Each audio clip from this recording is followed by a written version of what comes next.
Well, the next we're here to tell you a story. A story of death, a story of love, a story of greed, aye, and a story of betrayal too. Aye, but most of all, a story of retribution. Retribution on a scunner by the name of Jacob Davies, for a scunner's what he was.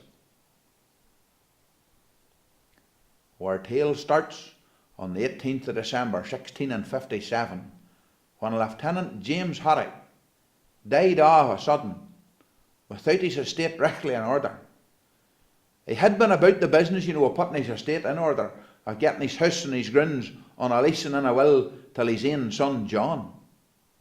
But of course, he died before that could all happen, and the executor appointed to his will was a man by the name of Jacob Davies. Now this boy Davies, he was mair nor slicket, and a slicketer boy near you met. Well, he set himself to seeing a way where he could get Haddock's lawn and houses all for his own. And when he looked at the situation, he decided that Marian Armanel, who was Haddock's widow, would be the way he would do the job. And so that's what he set himself to do. He went and he married the girl. He married Armanel. Well, the marriage was never nearly cool done till he set about his dirty deeds and changing Haddock's will and changing his testament to take all the house and all the land for his own.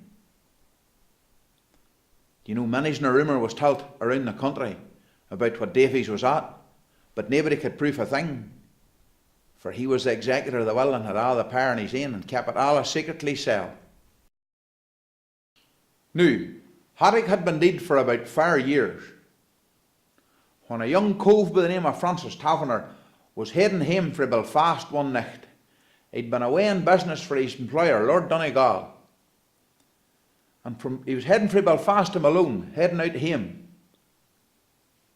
And he was going past Drumbeg Church, where Haddock was buried. Now, we'll never know what was on the fellow's mind. We'll never know that. It was obviously late of the hour. It'd been a long, hard, busy day. He'd had a tough old day, a hard old day. He was hungry, for he'd considered stopping at Bell's Inn for a wee dram and a wee bite to eat. But he decided not to. He decided to head on home, for it was getting late. And in the gathering gloaming, he come down on Drumbrig, just beyond Drumbeg churchyard. Now, when he landed at Drumbrig, his horse took an awful fit of rearing and bucking and getting on. Wouldn't go nowhere. Beast took an awful notion in its head, and he had to get down and dismount of the horse to soothe the beast. And when he got down to soothe the beast, he was stroking the beast in the head and soothing the horse down, when a ghostly apparition appeared to him. There it was, standing in front of him. Just a ghostly apparition, and he heard a voice, and he was in nae doubt at all, nae doubt, that the voice belonged to James Haddock. And Haddock said to him that he had to see justice done for his son John and get the will reset for his own son. Now, young Taverner wasn't to give to ghosts, and he wasn't to give to ghost stories, and he wasn't given to see an apparition. And he tried to get away frae Haddock's ghost, but Haddock's ghost wouldn't let him go without telling him that if he didn't get justice done for his son, he would haunt him for the rest of his days. And when eventually young Taverner got onto his horse and got away home, he put the thoughts out of his head. He never thought any more about it. He thought to himself, well, sure it was a late night and it was cold and I was beside the churchyard, and sure could have been thinking anything. It was only my imagination. For like there's no such thing as ghosts. Never seen a ghost. There's no such thing as ghosts. And for 2 or 3 days he put it away behind him. Never thought any more about it. He was sitting in his own kitchen one night, and who appeared to him again but James Haddock, telling him to get justice done for his son John, or he'd haunt him for the rest of his life. This happened to him 3 or 4 times at his own house, to the point where he got that he thought he was starting to dote, starting to rave. So from there he decided he would move in and lodge with a good friend of his, a shoemaker by the name of Pierce. So he moved into Mr. Pierce's house, and he thought he had escaped the ghost altogether. Tell Pierce the whole story. Pierce, he agreed with him. He thought he maybe was, having a wee problem, wasn't he, at wheel or something. But they were sitting in Pierce's house, in Pierce's kitchen, in front of the turf fire one night, and behaving out of the fire come the apparition of Haddock again, and put Taverner near a stray in the head, telling him he would haunt him for the rest of his life if he didn't get justice done for John.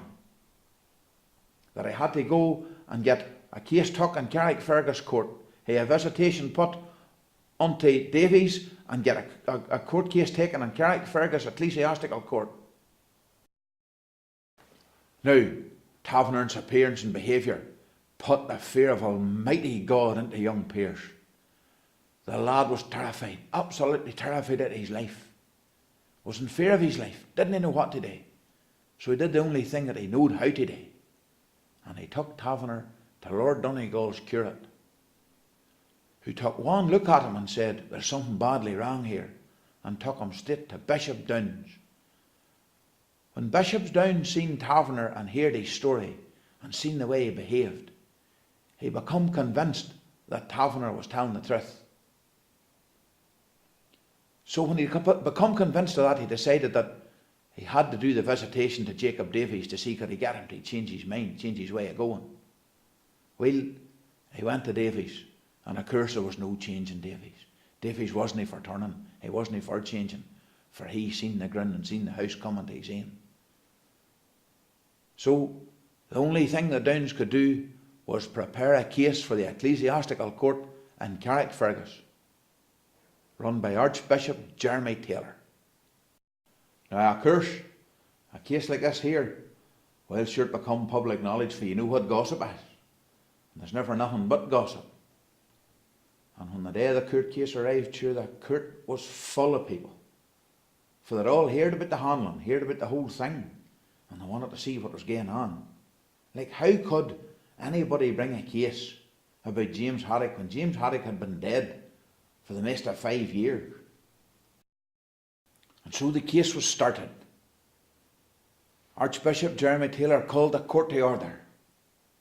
And of course, young Taverner had to stand up and tell his story, and Pierce stood up and told his story, and they all told their story, and nobody believed them. They all was laughing at the young fellow. They were laughing at young Taverner. It was terrible altogether. So they had to call a witness. Of course, Haddock had to be called because the case was in his name, so they had to call Haddock as a witness. So the time come for the court usher to stand up and call James Haddock as a witness. So up he got on his feet, and he stood up at front of the court, and in his best voice he shouted, "Call James Haddock!" Well, such an amount of roaring and laughing as went on in that court, I never heard the like of it. It was a terror altogether. And the usher stood up a second time and raised his voice even louder. "Call James Haddock!" And the laughter just got louder, and they just laughed louder and made mere fun and catcalled. Sure, it was terrible. Well, of course, for the law to be done outright, he had to call Haddock 3 times. So he got up the 3rd time and he shouted, "Call James Haddock!"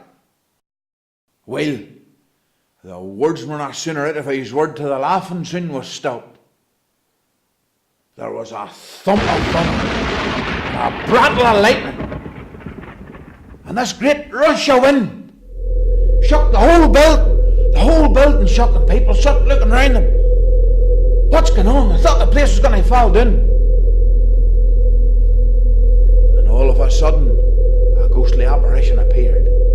A huge hand came out and looked down on the Bible and said, "Is this enough?"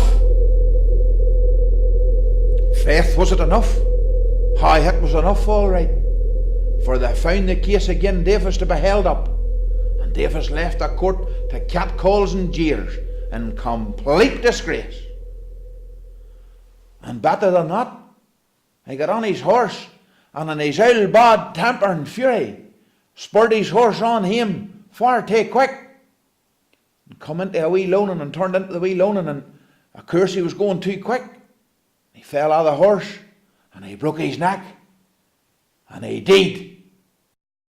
Well now, you might be wondering what notion I had took at telling you this story tonight. And for that matter, you're probably sitting there thinking, what would he know about it? Sure, he would know nothing about it.